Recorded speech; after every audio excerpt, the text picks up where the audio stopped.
Alors bonjour, on est le 30 avril, donc je tenais à m'adresser à vous ce matin. Donc depuis quelques jours, il y a beaucoup de spéculations et beaucoup d'hypothèses en lien avec le retour au travail du 4 mai. Donc je sais que ça a généré beaucoup d'inquiétudes et j'en suis désolé. Donc c'est un moment où il y a beaucoup d'orientation, beaucoup de discussions et puis à chaque fois ça génère beaucoup de je dirais, d'interprétations qui sont parfois contradictoires. Donc, moi, ce matin, ce que je tenais à vous dire, je vais vous donner les orientations, en fait, pour l'école Monseigneur Parent. Et c'est très important d'être attentif à ces orientations. Je vais tenter d'être le plus clair possible. Et puis, vous verrez qu'on va pouvoir répondre à vos questions là, dans les prochaines 48 heures, là, si besoin il y a. Donc, directive ministérielle présentée récemment qui nous avisait, qui nous informait, qui nous convoquait au retour au travail le 4 mai, donc dans les écoles primaires, secondaires, dans les centres de formation professionnelle, écoles des adultes. Donc, par rapport à ce retour au travail-là, ce qu'on sait, c'est que les 2 prochaines semaines vont servir principalement à préparer en fait le retour des élèves, en fait, le 19 mai dans les écoles primaires. Donc ça, on sait que les écoles primaires, les enseignants vont se consacrer, et tout le personnel des écoles vont se consacrer à l'organisation de la rentrée, de la deuxième rentrée scolaire 2020 pour les petits du primaire. On avait besoin d'orientation pour les écoles secondaires. Ce qu'on savait il y a de ça quelques jours, c'est qu'on devait se présenter au travail le 4 mai, tout le monde le 4 mai, là, pour une prestation de travail normale, sans élèves. Maintenant, à l'heure actuelle, ce que j'ai à vous dire. Donc, évidemment, tout le personnel est réputé au travail, doit se présenter à l'école le 4 mai afin de poursuivre les tâches déjà dévolues, ainsi que pour planifier les activités pédagogiques à mettre en œuvre le 19 mai prochain. Donc ça ne change pas. C'est la même directive. En fait, on doit se présenter au travail le 4 mai. Malgré ce que je viens de dire, malgré ce qui est souligné pour le 4 mai, le travail à distance est à privilégier. Donc, toutes les activités pédagogiques reliées au travail, toutes les activités de votre prestation de travail, nous privilégions le travail à distance. Donc, ce que ça veut dire, c'est que si vous êtes présentement à la maison et que vous avez les outils pour pouvoir donner votre prestation de travail à distance, pour soutenir les élèves, on va en parler tantôt, donc vous devez rester à la maison et poursuivre le travail. Donc ça, c'est très important, on privilégie le travail à distance. Les personnes qui sont déclarées à risque et qui cohabitent ou qui cohabitent avec des personnes à risque ne doivent pas être requises physiquement au travail tant que leurs conditions ne sont pas validées par les ressources humaines de la Commission scolaire Marie-Victorin. Ce que ça veut dire, c'est que si vous voulez venir à l'école parce que vous sentez bien et que vous considérez qu'être à l'école, ça va favoriser votre travail, donc mais que vous cohabitez avec quelqu'un qui est à risque, en fait, on vous demande de ne pas vous présenter à l'école et d'offrir votre prestation de travail à partir de la maison en télétravail. Donc ça, c'est très important. Évidemment, les personnes de 60 ans et plus ne doivent pas se présenter au travail également. Donc, on demande que leur prestation de travail soit faite également en télétravail. Donc, afin de prendre de l'information, parce que ce qui est important aussi, c'est qu'on veut prendre de l'information sur votre situation. Donc, on veut savoir si, un, vous allez bien à la maison, et deux, quelle est votre situation. Est-ce que vous habitez avec vos parents? Est-ce que vos parents sont à risque? Est-ce que vous avez un conjoint qui est, par exemple, qui a des symptômes? Donc, toutes les situations possibles que je ne pourrais énumérer ici, parce qu'il y en a des dizaines et des dizaines et des dizaines. Donc, afin de prendre de l'information sur votre situation, donc votre direction de niveau va communiquer avec vous dans les 48 prochaines heures. Donc, vous allez recevoir un appel de votre direction de niveau qui va, dans un premier temps, vous demander comment ça va, et dans un deuxième temps, qui va vous poser une série de questions pour prendre des données, pour partager ces données-là à la Commission scolaire Marie-Victorin afin de pouvoir orienter, en fait, les mesures qui seront prises là, pour favoriser l'accompagnement des personnes qui ont des situations particulières. Donc, comme je le disais tantôt, les écoles, les centres sont ouverts pour tout le personnel qui désire se présenter. Donc, à partir de lundi, le 4 mai prochain, donc lundi prochain à l'école, nous serons à l'école. Alors, si vous voulez vous présenter, vous êtes les bienvenus, évidemment. Malgré ce que je viens de dire, les règles d'hygiène très strictes doivent être observées, respectées. Donc, nous, comme gestionnaires d'établissement scolaire, ce qu'on doit faire, c'est s'assurer en tout temps que les mesures d'hygiène sont respectées. Donc, 2 mesures d'hygiène très importantes. La première, le respect du 2 mètres. Donc, évidemment, je ne veux pas respecter ce que Dr Arruda nous dit à chaque fois, mais c'est pas le temps de se faire des câlins, c'est pas le temps de se serrer la main, c'est vraiment le temps de garder une saine distance avec notre collègue.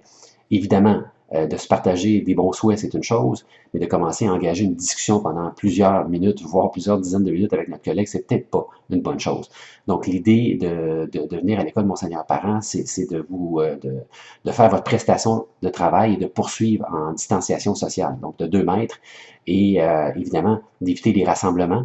Donc, éviter les rassemblements, ça commence avec un collègue, 2, 3 collègues, donc dans la salle des enseignants, que ce soit dans la salle des enseignants, que ce soit peu importe dans l'école, donc on vous demande de ne pas vous rassembler avec d'autres collègues.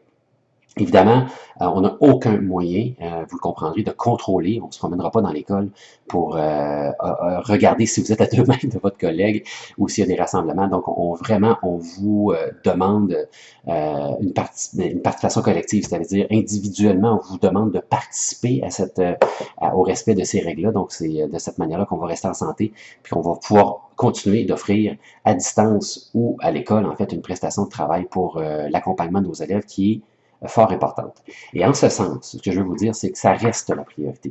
Malgré tout ce qui a été dit par rapport au retour au travail du 4 mai, ce sur quoi on doit se concentrer, c'est vraiment l'accompagnement de nos élèves.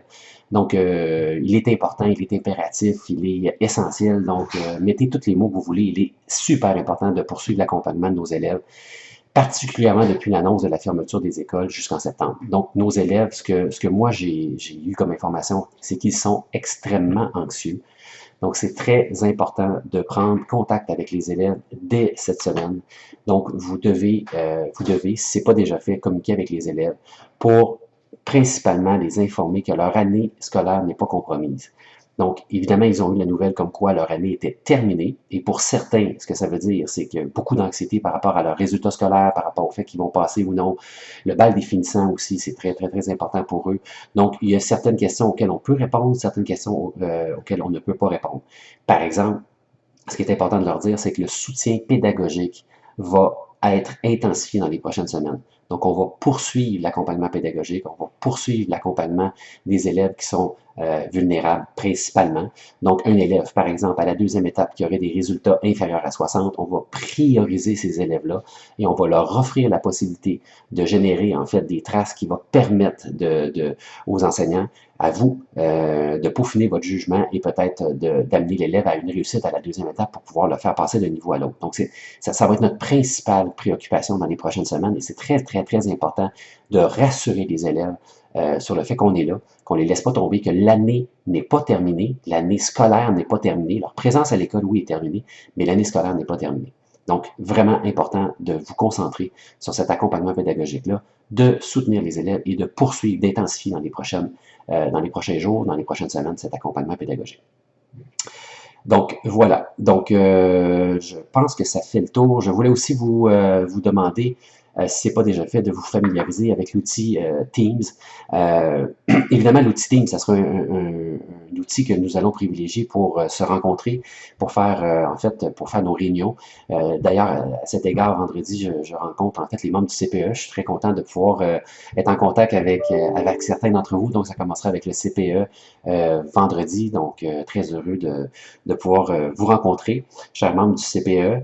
Donc, avec l'outil Teams, vous allez pouvoir principalement, donc, oui, pour se rencontrer, oui pour les réunions, mais principalement pour entrer en contact avec les élèves. C'est un outil que les élèves peuvent facilement utiliser. C'est un outil qui est stable, qui est fonctionnel. On peut partager, en fait, beaucoup de choses et on peut enregistrer aussi des périodes de travail ou des périodes d'enseignement formel. Donc, les élèves peuvent en tout temps soit participer en fait à des activités d'apprentissage présentées par les enseignants et peuvent revoir ces activités d'apprentissage-là. Donc, c'est un outil qui est très performant. Donc, je vous invite, si ce n'est pas déjà fait, à vous familiariser avec l'outil Teams.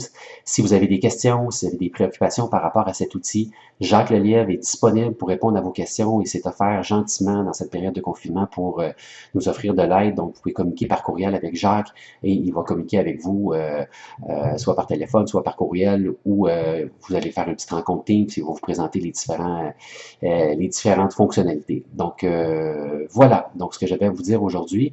Si vous avez des questions, évidemment, vous allez recevoir un appel de votre direction de niveau dans les 48 prochaines heures pour prendre de l'information sur votre situation.